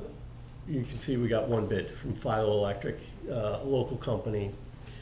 And we have 2 bid prices. The base bid is for LED lights that kind of look like this into the ceiling. And the second, the alternate that's more expensive, is the pendant lighting, which is what was put into the 2008 edition. That would standardize lighting throughout the first floor of the building. We are recommending to go with the higher bid. We are still coming in under budget for the total project because of the money we saved on the Lula. We are going to get a rebate from Efficiency Vermont on those lights. Did we get that number this afternoon? Yes. Yeah, I don't remember what it was. Yeah, it wasn't, it's not, it's about 10,000, we're gonna get about $10,000 back from Efficiency Vermont for, I'd say it's $8,000 for the $61,000 bid and like $9,000 to $10,000 for the higher bid would be the rebate. If we go one more, Greg. These are the roofing bids we got. We kind of broke them up into sort of 2 bids. One is the shingled roof, and the second is the membrane roof. Not everybody works on both types of roofing. You can see we only got 1 bid on the membrane, and we got 2 on the shingle roof. And again, they were pretty much in line with what we were told from the engineers. And the recommendations coming from administration are the bolded numbers. Craig, could you go all the way down there? This way? Yeah. Just to see the comments from Bob.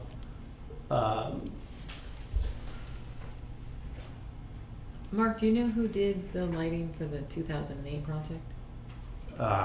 They Is it were Reed subcontracted under Due Construction, but I don't know who did it. So are all these bids dependent on them being able to perform the work when Yeah, school's out? this summer, starting almost immediately when the building's vacant and being done. I think the schedule was 2 weeks before school opening or something like that. Mark, Yes, Bob's confirmed 10,000 for the 10,000. rebate. For a rebate on the lighting. We get a little bit of a rebate. Is there some sort of savings? I mean, do they last longer, or like, why would you? They're both LED lights. Greg can speak to the design elements, but they are, as far as lighting a room, they are superior. But Greg, can you talk about the two different lighting options? Sure, I mean, I guess, some of this is probably a matter of opinion, but what's good about in my opinion, dependent lighting is it hangs from the ceiling and it casts both direct light and indirect light. So you've got light that is allowed to come from the top of the fixture and hit up against the ceiling and down, and then light that's directed straight down. And what we don't necessarily like about the replacement fixtures that were done in one of the classrooms in recent years that were, this style, but with a modern fixture, is that it doesn't light the walls well. It's focused on lighting the work surface. And in my opinion, when you walk into the room, it feels a little clinical.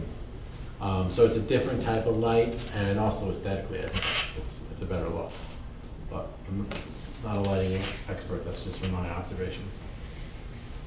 Can you remind me, Mark, what was the estimate that we asked for the, $69,000. and for the Lula? 150. How are we off by like a factor of 3 times? So the engineers, and I'd have to put you in touch with the door to get an exact. They were assuming that we were going to have to do more work to the actual shaft than we're going to have to do. And the roofing, Escrow guarantees, what's our protection? There's warranties on the roofing. I think they're all, are they 20 or 30 years?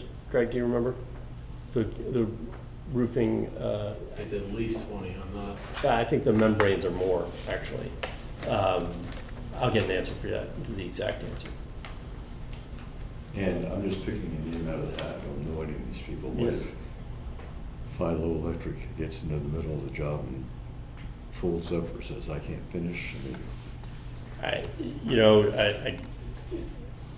what am I Read your supposed to- contract. Yeah, I mean, that's. well, that may be, but my point is, if the company doesn't have any money and they're broken, they're gone, so what if they breach the contract? Do we have an insurance about this? I have no idea, truthfully. Yeah, that's a risk in any construction project. Well, yes and no. I mean, Cindy, is there an answer? Texting Bob as we speak. Okay. I mean, And- I guess your protection is you're not paying until the work is performed. I don't know if the contract has that you're fronting some of the money for materials at the outset, but, I mean, they can't. What's the they can't contractual invoice you. language going to be about when payments are made? So there'll be some materials up front, but the actual payment is until end of job. Or if the job gets finished and 6 months, a year later, you find out it was done all wrong. I mean, I guess that would be just,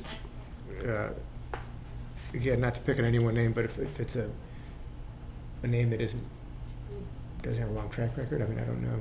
If it's the only bid we got, I can tell you that this contractor has done a lot of work for the school. Okay. I can't tell you exactly how many years back, but since at least over the last 5 years, and we haven't had any concerns about work he's done. Yeah. Well, I said I was just picking a name out of. Yeah, the no, I same understand. question. And Tom Barton he knew everybody that we, except for the elevator folks who we got through Ronnie and Lee, but we're relying on some expertise there. And is final payment pursuant to Tom checking it off or whom? I'd have to read the actual contract language, but we could certainly put it that way. Well, it doesn't have to be Tom, but somebody. Yeah, no, something to customers' full and complete satisfaction.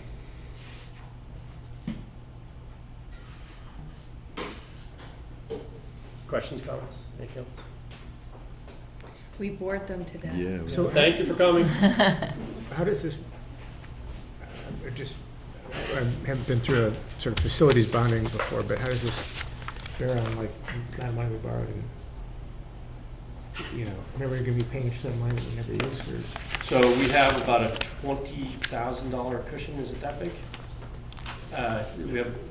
There'll be about $20,000 that is, if it's not used, it goes into our construction fund. But, yeah.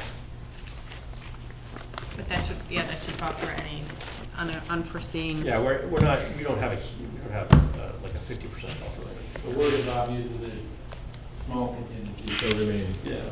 Yeah, because it's actually, I'm doing the math in my head, it's actually a little smaller than that, it's closer to $20,000. What is Tom Barton's official role in this? Is he a clerk of the works or what's? Project manager. Project manager.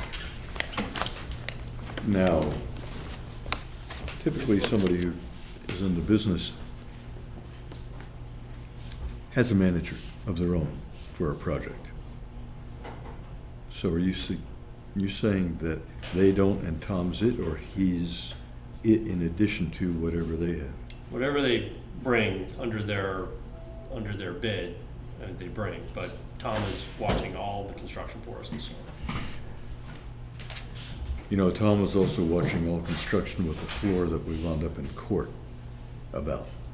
So it's reasonable to ask about the level of scrutiny that this is going to get. Well, Tom's working with Ronnie and Lee, who are really good, but I understand your concern. Well, I know you understand my concern, but my point is, what's the behavioral component of that? Was somebody's answer just now that there's just a small, is there any money in escrow, or is it just block payments at various points in the contract, in the process? We'll have to ask Bob. Yeah, I can't imagine they're escrowing. I mean, they're gonna invoice you for services performed. If it's a long project, it'll be chunked out. If it's shorter, they're just gonna invoice you at the end, and then Tom will, You realize this is the exact same conversation that you and I had about backing up first base. It all sounds good until the throw is errant, and then you have no protection. So I haven't heard of any protection that we have in this procedure.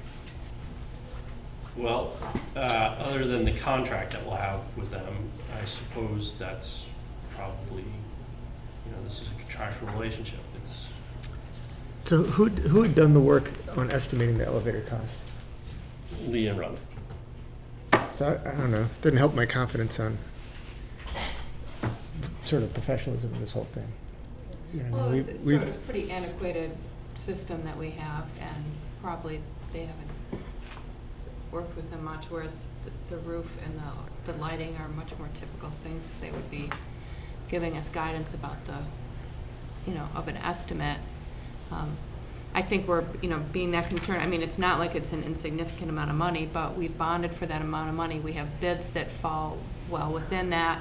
In addition to having Tom, we have Bob, who is ultimately overseeing all of that. I don't think we have a huge risk here in accepting these bids and moving forward. Granted, anyone can take your money and run or do a substandard job and trick you for a bit, but that's a risk you have in any of these. I don't see this as being, we've used Tom in the past, we used him on this last project, and these are people that were recommended and are reputable, so.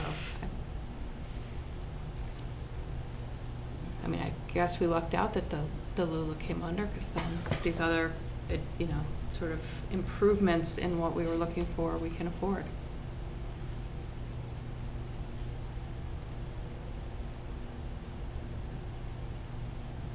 Other question, comment? Is Bob coming? He's tied up in CVU, but I'm trying, if you want to move on to the other parts of the agenda, hopefully. We can come we'll back. get him. We'll get Clyde to ask a few questions, and you should have answers before you go. All right. Not that we have a lot left on the agenda.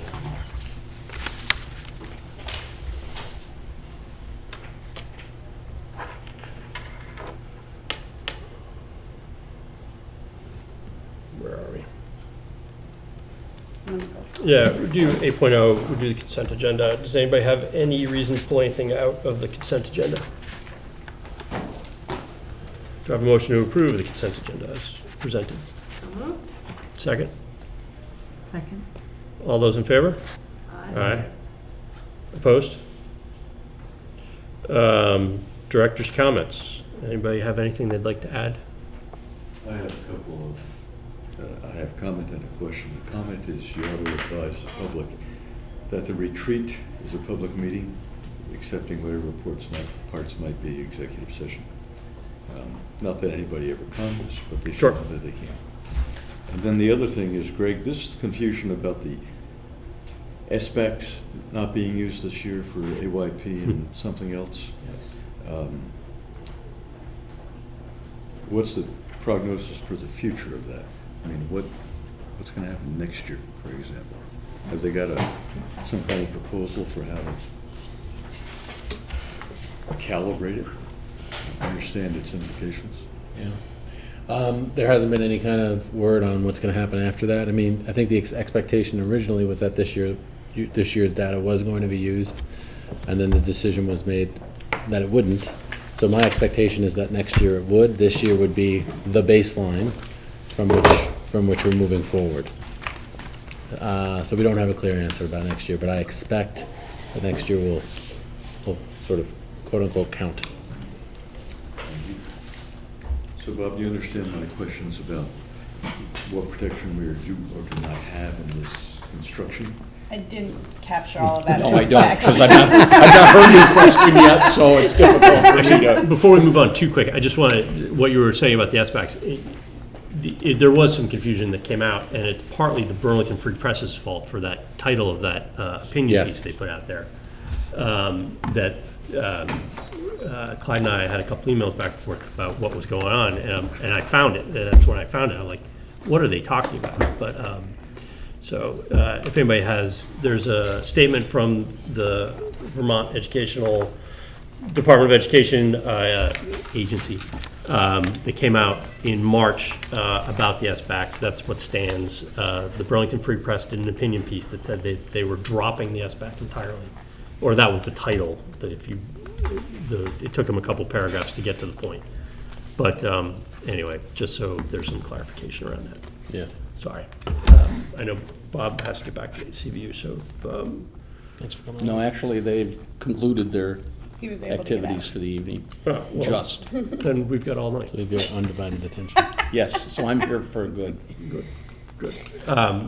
Clyde had a couple questions about the contracts for the construction projects. And I'll let him, go ahead, go for it.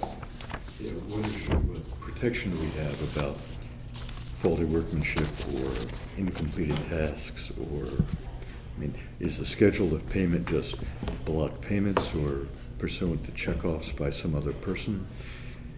You know, we had that incident years ago with the floor on the second level, which was years later in being resolved. Our experience there was there really was not a significant amount of money in escrow that was going to protect us, so we wound up in court. You get the gist of what I'm asking. How is this laid out? You're ahead of the game. It hasn't necessarily been laid out exactly what payment schedule we have, other than generally a sufficient reserve is held on each contract until the project is completed to the owner's satisfaction, and then the final payment or reserve is made. And typically that's 20% of the contract value. But in these situations, we can adjust that based on the nature of the underlying work and to what degree there's risk appropriate, or risk in the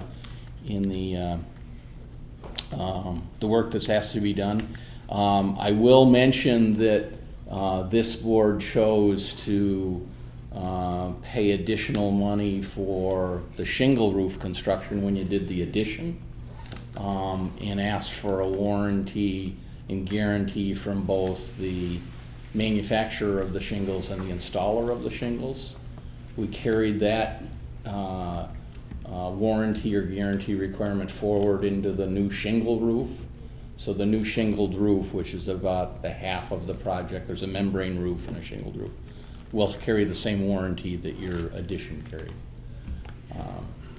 So if I'm ahead of the game and those things have not been defined, what exactly are we being asked to approve here?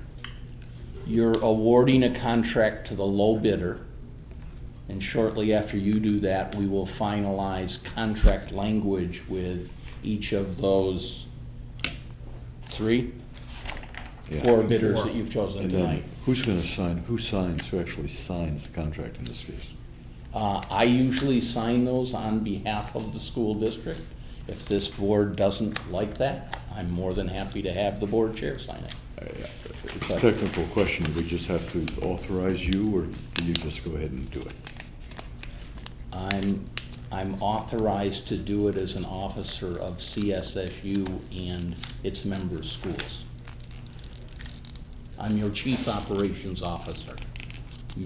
I'm well aware of that, but, all right, that answers my questions, thank you. Anybody else? Questions for Bob? Thank you for coming down. You betcha. Do I have a motion to approve the bids as presented? So moved. Do I have a second? All those in favor? Aye. Opposed? Nay. Abstains? Abstain, opposed? Yes.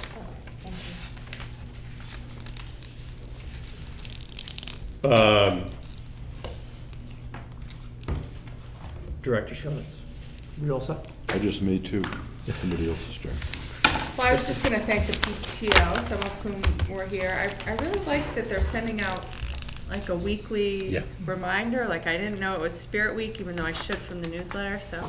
Yeah, they're doing a great When I see job. them, I'll say thank you. I think it's a nice bullet point. It said our meeting was tonight, and And I'm not sure if this is a question or a comment, so I'm not sure if I missed my opportunity to ask this question, but, so when you had said that the principals are invited to the retreat, and it got me thinking about the transition, so if your contract ends June 30th and the new principal's contract starts July 1st, is it kind of hit or miss whether or not the institutional knowledge is going to get transferred from one person to another if you're finishing your job and they're not starting their job? You know, how do we assure the board and the community that, you know, a lot of these things are carried or Technically speaking, Greg and Audrey are under no obligation after June 30th. Technically speaking, Stephanie and Barbara Ann may not even be available to you before July 1st. Lots of things happen in transitions, somewhat informally, sometimes not. So for example, when the new finance director came on board, she gave us 5 days before her contract date started. We gave her old district 5 days afterwards so that she went and trained her person once they were hired, so there was a little coverage. You could certainly ask the superintendent to engage in some formal thing if you wanted to.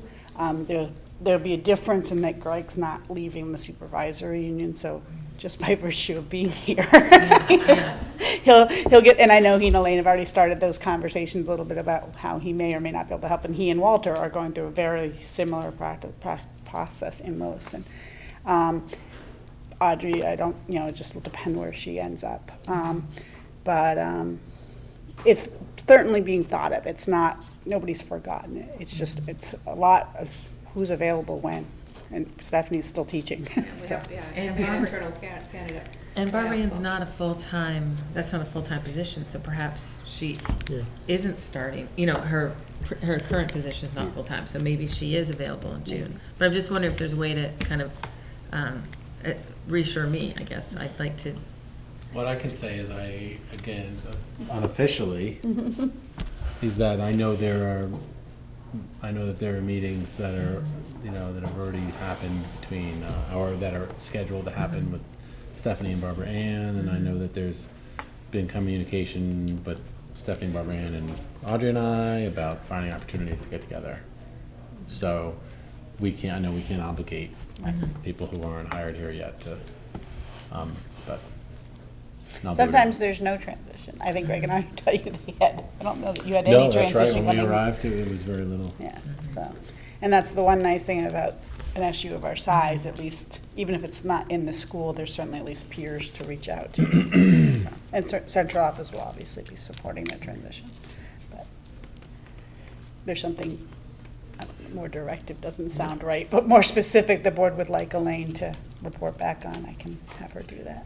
And certain things that we've been doing in the last couple of months a little bit differently, like, okay, the placement protocol, instead of that just being a document in somebody's file cabinet, let's make sure it's on a Google Doc shared by this person, and this person. Things like that. There are probably 4 or 5 things that we've uploaded to Google and shared with a number of people so that it becomes more, a little bit flatter structure. Thank you. I'm good. I'll keep it short. Sorry that everybody left. We have a couple of students who are heading to Detroit to compete in the Odyssey of the Mind competition, and I just want to wish them all luck. That's it, unless anybody else has anything else they'd like to add. The next meeting dates, they're on here. They look correct. June 1st for the annual retreat, June 23rd for our sort of last meeting before summer. No executive session tonight. Anything else to add, anybody? We're adjourned. Thank you.